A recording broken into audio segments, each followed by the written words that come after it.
Jeans में सरहिया में क्या कर दिया।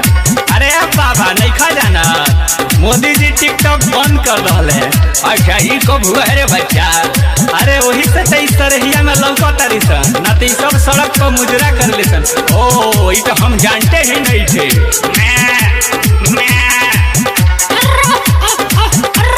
अरे बाबू तनी एक के डिटेल हमरो के बता। अरे यो खतरा सवारा रे टिकटॉक पे होके खाना रे। अरे बंसी बाबा भाई सुना आजकल क्या होता है भारत में।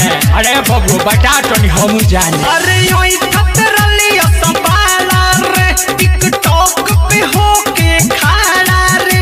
अब घर के रसोई में छनी है सौ कचरी रे। अरे डबिया हमारे आँख से कम दिख रहा है सरैया में टिकटॉक स्टाइल लोग क्या करता। अरे बाबा ये लो बेकार बा। अरे पुजुआ बेचातिया ककरी रे, मुस्कान मचरावतिया बकरी रे। अरे पुजुआ बेचातिया ककरी रे, मुस्कान मचरावतिया बकरी रे। मुस्कान मचरावतिया बकरी रे।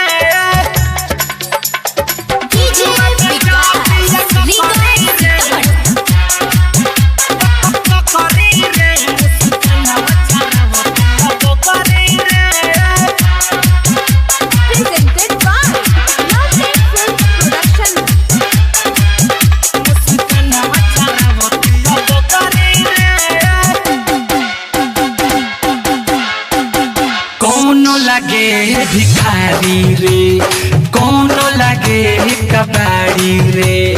अरे तो भिखारी लगबे करियो सन स्टार्डम गइल बा। होए बाबा सही कहलो। कौनो लगे भिखारी रे, कौनो लगे कबाड़ी रे।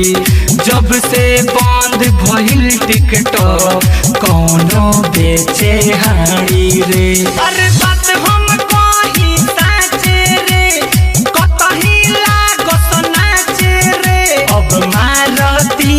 जुलिया पुल पमाछरी रे। तो अच्छा न है बच्चा, तुम्हारे एरिया में नया मछुआरा आ गया। हाँ ये बाबा सही कहता रह। अरे पुजुआ बेचातिया ककरी रे, मुस्कान मचरावतिया बकरी रे।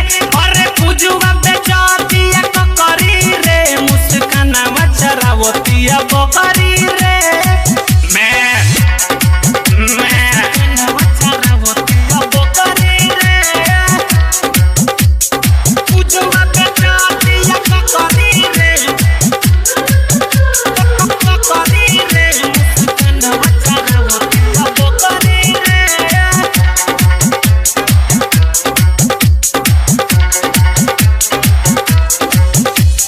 मुजरा रोड पकड़ी हस, लाइक खातिर मरी हसन। हाँ सही बात है, मोदी जी सही किए हैं टिकटॉक बंद करके मुजरा होता था स्टाइल। मुजरा रोड पकड़ी हस, लाइक खातिर मरी हसन। अरे वापस ना टिकटॉक आई केतनो पूजा करी हस।